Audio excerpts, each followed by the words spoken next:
Pembebasan total Ukraina baru saja dimulai saat Ukraina terus melanjutkan kampanye derusifikasi di sebagian besar wilayahnya. Serangan besar-besaran sedang berlangsung yang telah mengakibatkan pembebasan hampir seluruh oblast Dnipropetrovsk. Rencana Putin hancur, mimpinya untuk menciptakan zona penyangga kini berantakan. Ukraina telah memulai sesuatu yang besar dan Putin hanya duduk terpaku menyaksikan rencananya runtuh di sekelilingnya. Ini berita utamanya.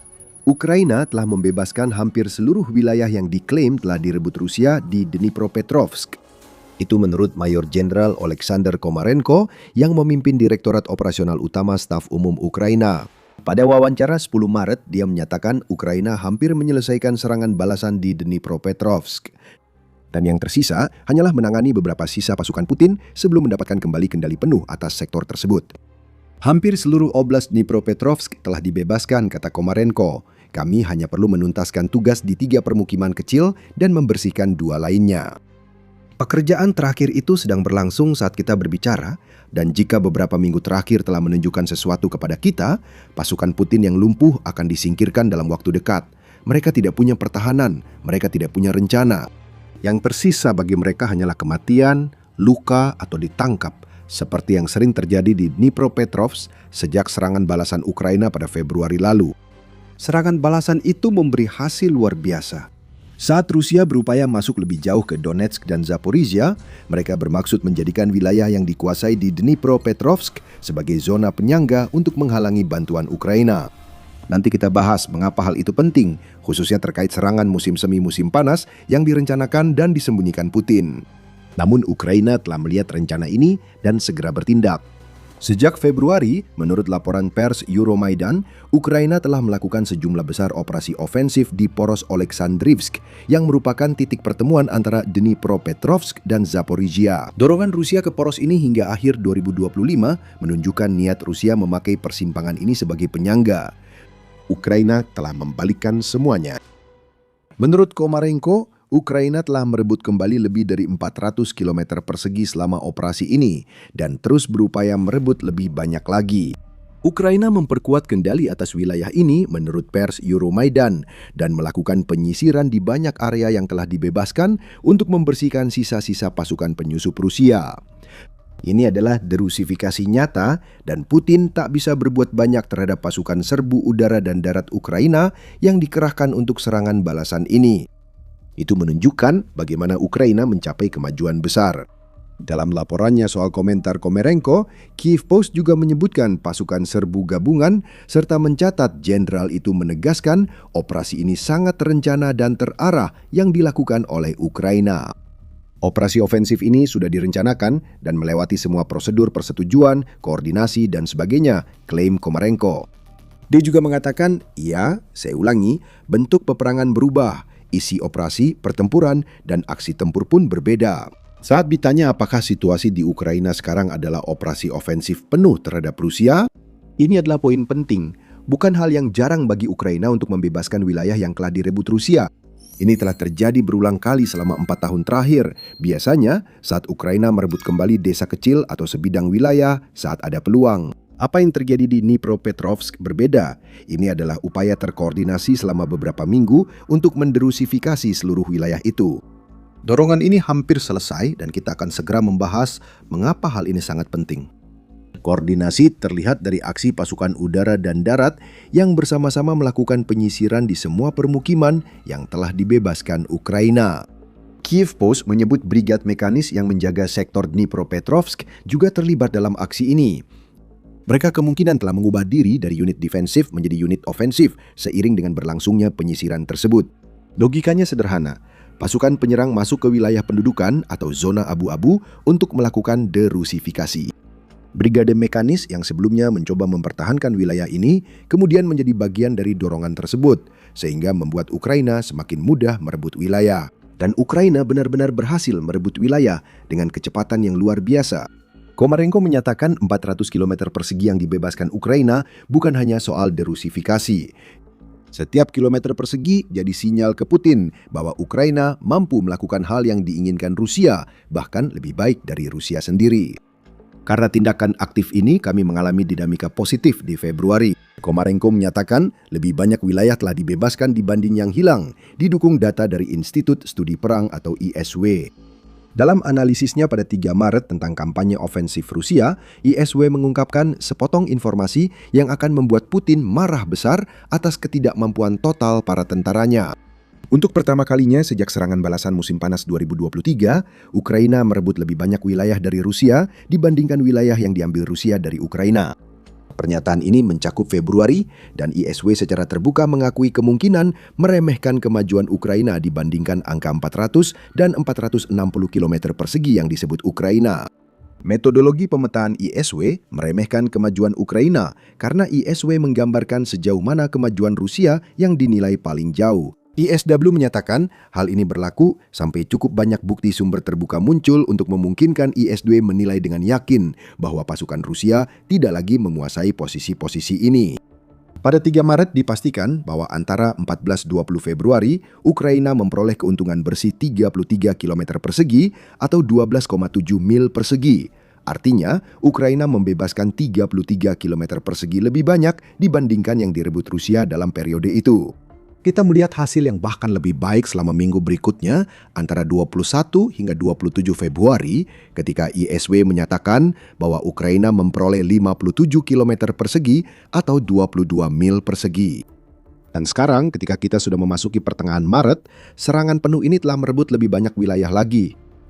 Pertahanan Rusia runtuh, Ukraina kini memperkuat garis depan baru yang dulu mudah ditembus, tetapi sekarang dipenuhi pertahanan dan benteng, sehingga Rusia sulit merebut kembali wilayah yang hilang. Itu akan sangat berdampak pada apa yang terjadi saat kita memasuki 2026. Alasan utamanya kembali pada hal yang sudah beberapa kali disebutkan. Rusia ingin Dnipropetrovsk menjadi zona penyangga. Komarenko sendiri mengatakan hal itu, menyatakan kepemimpinan mereka terus-menerus mengatakan bahwa mereka membutuhkan seluruh Donbas sebagai zona penyangga. Tujuan mereka adalah menciptakan zona penyangga di wilayah Dnipropetrovsk. Itulah niat mereka, rencana mereka. Dengan kata lain, Rusia sudah menghitung anak ayam sebelum menetas di Dnipropetrovsk. Tujuan utama Rusia setelah kegagalan awal dari apa yang disebut operasi militer khusus adalah merebut wilayah Donbas dari Ukraina. Putin berulang kali menyatakan hal ini dan Rusia menjadikannya syarat utama negosiasi damai. Jika Ukraina tak serahkan Donbas, Rusia akan terus mengorbankan tentaranya untuk merebutnya. Ukraina tetap mempertahankan wilayah itu sehingga Putin menghadapi masalah. Mari kita asumsikan sejenak bahwa Rusia berhasil merebut Donbas, meskipun itu masih jauh dari pasti. Putin tentu tak ingin saat menang harus menghadapi serangan Ukraina ke arah timur lewat Dnipropetrovsk dan Oleksandrivsk. Karena itu, zona penyangga diperlukan. Yang ingin dilakukan Rusia adalah menciptakan jalur pertahanan selebar beberapa mil yang bisa digunakan untuk menahan pasukan Ukraina yang melakukan serangan balasan. Semakin lama Rusia menahan serangan balasan di Donbas, semakin banyak waktu untuk membangun benteng, sehingga peluang keberhasilan serangan balasan makin kecil. Ini berarti Rusia ingin memperluas kendalinya di garis depan Ukraina Timur dan Selatan. Sebulan terakhir, kampanye derusifikasi Ukraina membuat hal itu mustahil dengan menghilangkan penyangga yang diinginkan Putin. Hampir semua wilayah yang ingin dijadikan penyangga oleh Putin kini telah direbut kembali Ukraina, dan Ukraina terus berusaha merebut lebih banyak lagi melalui serangannya. Itu akan berdampak besar pada apa yang terjadi di wilayah Donbas pada tahun 2026, apalagi di masa depan hipotetis di mana Rusia menguasai Donbas, dan kami akan menjelaskan alasannya sebentar lagi. Sebelum membahasnya, jika Anda ingin wawasan seperti ini, pastikan sudah berlangganan The Military Show.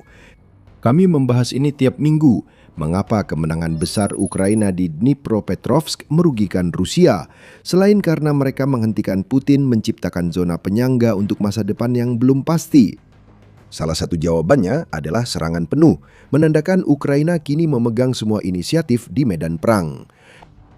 Kita melihat hal itu dari fakta bahwa Ukraina meraih keuntungan yang lebih besar daripada Rusia saat ini, yang menggambarkan pertahanan Rusia mulai runtuh sementara benteng Ukraina tetap kokoh. Emil Kostahelmi, analis militer Blackbird Group Finlandia, mendukung hal itu lewat pernyataan kepada Kyiv Independent. Dalam beberapa minggu terakhir, Ukraina melancarkan serangan balasan di Dnipropetrovsk. Inisiatif di sektor front ini kini berpindah ke Ukraina, kata Kostahelmi. Atlantic Council setuju, menyatakan pada laporan 3 Maret bahwa Ukraina berhasil melewati serangan musim dingin Rusia terhadap jaringan energi dan keluar dengan penuh momentum. Selain membebaskan sebagian wilayahnya, Ukraina juga menyebabkan banyak korban di Rusia, menerima miliaran dolar bantuan dan pinjaman, serta memakai senjata jarak jauh baru ke wilayah Rusia dan daerah yang diduduki. Ukraina jauh dari kekuatan yang habis seperti yang coba diklaim Putin menjelang akhir tahun 2025, dan serangan balasan adalah bukti terbaru dari fakta tersebut.